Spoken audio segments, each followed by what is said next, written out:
We are to think together today on the greatest saying of our Lord concerning the conquest of fear.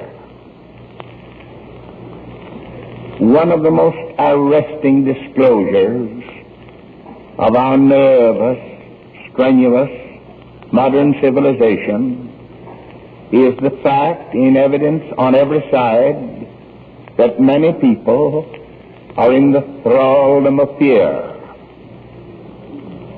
The physicians tell us that worse than all the microbes with which they fight as scientists, seeking to get at the cause of things that they may remedy conditions in the physical body, that worse than all these microbes with which they deal is the problem of fear in the lives of many of their patients. Old people are afraid, and young people too. Rich people are afraid, and poor people too. Well people are afraid, and sick people are. All about us there are those in the thraldom of servile, enervating, down-dragging fear. Jesus wouldn't have it so. And it doesn't need to be so. It is both the message and the mission of Jesus to deliver mankind from fear, ringing like a great trumpet through the Bible are the two words, fear not. These stand out like great mountain peaks, jutting up from the valleys around. Fear not. With those words God spoke to Abraham. Fear not, Abram, I am thy shield and exceeding great reward. With those two words God comforted Isaac when he was at his lonely task of digging wells in the wilderness. Fear not.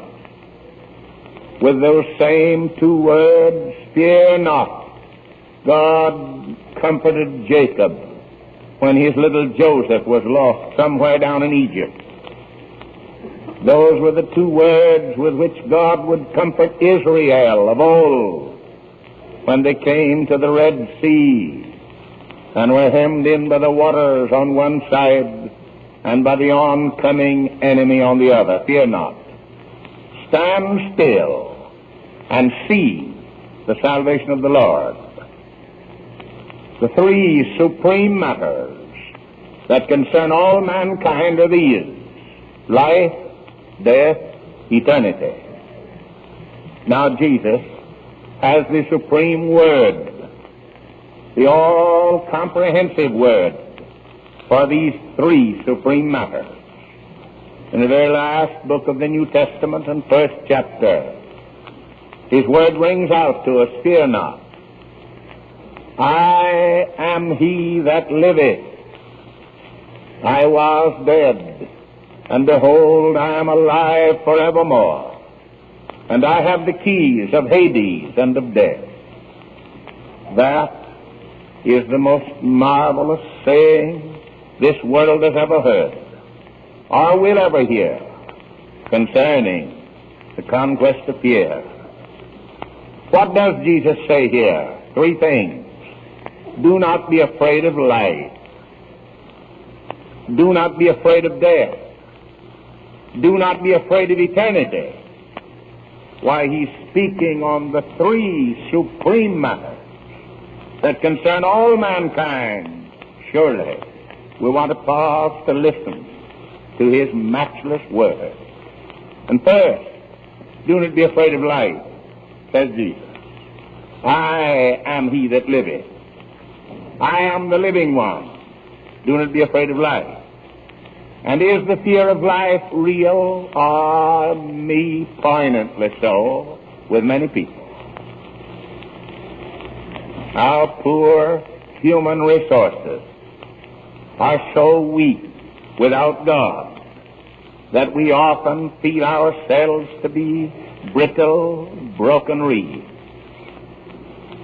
Isn't it an arresting fact that in one of the recent years, when business depressions have swept over our world like the waves of a great sea, overflow the shores hard by the sea, isn't it a most arresting fact that in one short year, 22,000 men and women went the suicide's route in one short year in the United States? I tell you, it is a fact to arrest us and to challenge us and to say, why this? Why should there be one suicide anywhere at any time? How wrong it is, how futile it is, how terrible it is, how God-dishonoring it is, how shameful it is, how hurtful in all directions, and how indefensible is suicide anywhere at any time. Fear not to live, says our Lord. And the fear of life is real, and for several reasons close at hand. For one thing, we are so dependent. Dependent upon whom? Utterly dependent upon God. Every breath that sustains our lungs is by the mercy and might of God. Utterly dependent upon Him. And then we are dependent upon one another. Sometimes the vaunting, swelling word is heard, I'm independent now. You are. Independent of whom? Independent where and when and how? We are bound together in the bundle of life. We may not, must not, dare not ignore our relations to our fellow humanity. We're bound together in the bundle of life. One must have regard to another. Nobody must be despised or forgotten or be disregarded by any of us at any time, anywhere. We are dependent, utterly upon God, and dependent all the time to a marked degree upon one another. Now that fact often makes us tremble with a sense of weakness and fear. And then again we tremble in the presence of great mysteries. They abash us whichever way we turn. There's the mystery of one's own personality. Who can look down into his own soul and seek to analyze himself, except that he starts back at times with the strangest sort of emotions and trembling. There's the mystery of sin, the mystery of iniquity on every hand, terribly at work. There's the mystery of God's providence. There's the mystery of this trial and that and the other. Oh, how much there is to give us pause in life.